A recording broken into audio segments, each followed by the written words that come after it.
Bonsoir les amis, et nous nous retrouvons donc pour l'étude de la paracha de Toldot, d'après les enseignements du Talmud Yerushalmi et l'explication du Rav Avram Blas. Alors, dans la Torah, dans la paracha de cette semaine, il y a un verset qui est très très connu. Vayigash Yaakov el Yitzchak aviv vayimushehu vayomer hakol kol Yaakov vayadaim yedei Esav. Donc Yaakov, on se rappelle que Yaakov va demander la bénédiction à son père. Et il se déguise en Esav, il met les habits d'Esav, il met des peaux sa mère lui met des peaux de brebis, de chèvre sur les bras pour qu'il ait l'air d'être poilu comme son frère Esav, et il va demander à son père, pardon, la bracha. Et le texte nous dit donc que Yaakov vient chez Yitzhak, et Yitzhak le touche pour voir si c'est Esav, et il dit la chose suivante. Vayomer, il dit, Hakol kol Yaakov, la voix est la voix de Yaakov, mais les mains sont les mains de Esav. Donc il y a un problème, il y a une dichotomie entre la voix et les mains. La voix est la voix de Yaakov, mais les mains sont les mains d'Esav. Et là-dessus, le Talmud de Yerushalmi nous enseigne. Tane, Amar Rabbi Yehuda be Rabbi Ilai, Akiva Rabbi Heyadoresh Akol Kol Yaakov, Vayadam Yede Esav, Kol Shel Yaakov Tzaveach Mima Shasu Lo Yede Esav Bebeitar. Donc, le Talmud nous enseigne, au nom de Rabbi Yehuda Bar Ilai, qui est un des élèves de Rabbi Akiva, qui dit la chose suivante. Akiva, mon maître, expliquait ce verset de la façon suivante. La voix, c'est la voix de Yaakov. La voix de Yaakov, les cris de Yaakov, sont les cris de Yaakov qui souffrent de ce que lui ont fait les mains d'Esav à Bétar. Il s'agit donc de la révolte de Bar Korva. On se rappelle que Rabbi Akiva est le mentor de Bar Korva qui se révolte, qui dirige la révolte, c'est le chef de guerre qui dirige la révolte contre Rome. Rabbi Akiva, c'est lui qui est derrière lui qui va dire que Bar Korva, c'est le Mashiach. Darar Kochav Yaakov, voici que se lève l'étoile de Yaakov, et il fait cette rachat sur Bar Koziva, Bar Korva, qui gère la révolte. Et dit son élève Rabbi Yehuda Bar Ilai que Rabbi Akiva, mon maître, nous a enseigné que ce verset-là qui parle du fait que la voix est la voix de Yaakov et les mains sont les mains d'Esav, il s'agit en plus de ce qui s'est passé au moment où Yaakov a pris la bénédiction chez son père, il s'agit de ce que nous vivons à notre époque, que la voix de Yaakov se fait entendre parce qu'elle souffre tellement de ce qu'a fait Esav. On se rappelle que la légion romaine ont écrasé dans le sang la révolte de Bar Korva, ils ont crucifié des dizaines de milliers de combattants. Ça s'est fini dans le sang. Les historiens parlent d'un demi-million de morts dans cette révolte. Et donc, c'était vraiment une catastrophe faite par Esav, par Rome, et la voix de Yaakov pleure ce qui s'est passé. Et que dit le Talmud de Babylone sur le même verset? Il explique la chose suivante. À Kol Kol Yaakov, les mains, pardon, la voix est la voix de Yaakov, qui, je cherche, pardon, je ne trouve pas la citation devant moi.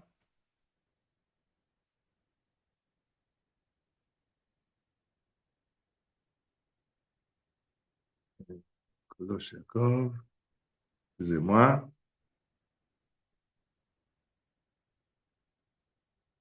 Je m'excuse, je ne l'ai pas devant moi. Mais le Talmud de Babylone dit ce que dit ce verset Hakol Kol Yaakov, c'est la voix de Yaakov et les mains d'Esaü. C'est ce qui s'est passé quand, à l'époque de Vespasien, qui a détruit le temple de Jérusalem. C'est ce qui s'est passé à l'époque d'Adrien, qui a détruit, qui a écrasé dans le sang la révolte de Bar Korba. Donc, le Talmud de Bavli dit que ça s'adresse à beaucoup d'époques. Chaque fois, on va retrouver que Esav fait du mal à Yaakov et Yaakov va prier Dieu. Et c'est ça, à Kol Kol Yaakov et Esav, à chaque fois que ça se reproduit dans l'histoire, eh ben, c'est ce qui a été dit dans ce verset. Et le Rav Blas explique, oui, le Talmud de Babylone et le Talmud de Jérusalem apparemment disent la même chose, que ce verset qui est a priori sur l'histoire de Yaakov et Esav, en fait, est un prototype de toutes ces rencontres qui vont avoir lieu entre Esav et Yaakov, où Esav va faire souffrir de façon très cruelle Yaakov. Et explique le Rav Bralas, quelle différence entre le Talmud Yerushalmi et le Talmud Bavli. Le Talmud Bavli, le Talmud de Babylone, donne une explication générale. Ce verset s'applique à toutes les époques où il y aura une situation semblable. Le Talmud Yerushalmi dit autre chose. C'est pas que Rabbi Yehuda Bar Ilai nous dit, ben c'est exactement ce qui s'est passé à Bétar. Il dit, à qui va mon maître enseigner que c'est ce qui est arrivé à mon époque, à l'époque pendant la révolte de Bar Kokhba que nous avons vécue.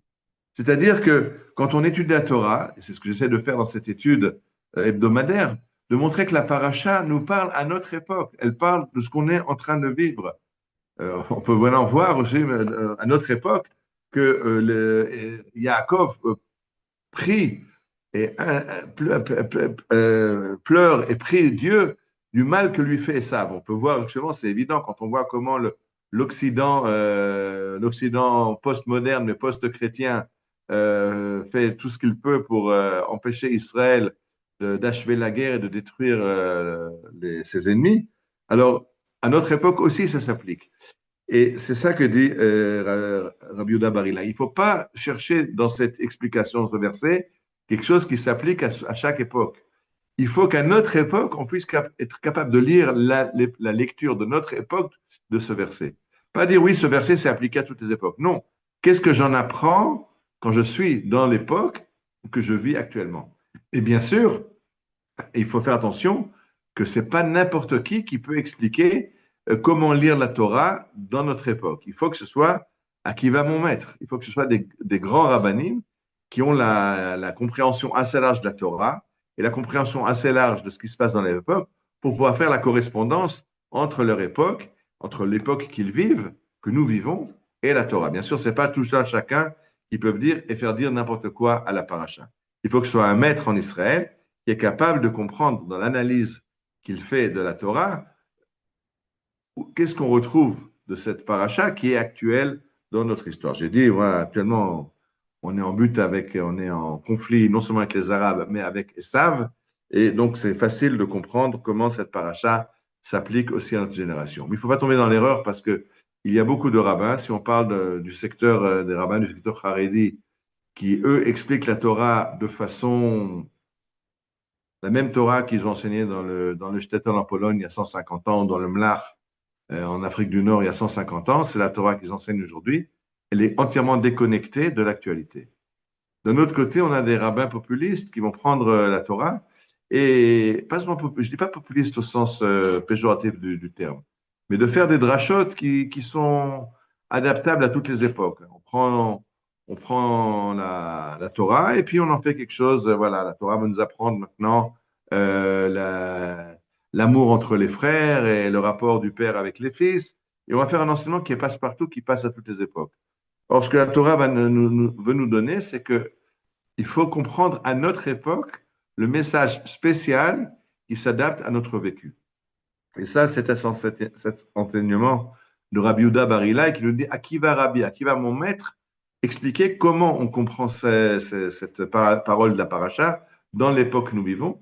Et c'est ce qu'il faut essayer de faire quand on étudie la paracha de Shavua. C'est pas pour rien que chaque année nous relisons la Torah et chaque année nous relisons les parachutes parce qu'elles ont chaque année quelque chose à nous dire dans le contexte que nous vivons. Et il suffit pas de lire un Pérouge. Il y a beaucoup d'explications, il y a beaucoup de commentateurs de la paracha, mais qui sont dans le flou. Ça peut être écrit à 150 ans, ça peut être écrit dans 150 ans. Ça n'a pas de rapport direct avec ce que nous vivons. Et il y a une importance dans l'époque que nous vivons de comprendre la paracha à la lumière des événements. Shabbat Shalom et Bezrat Hashem, à la semaine prochaine.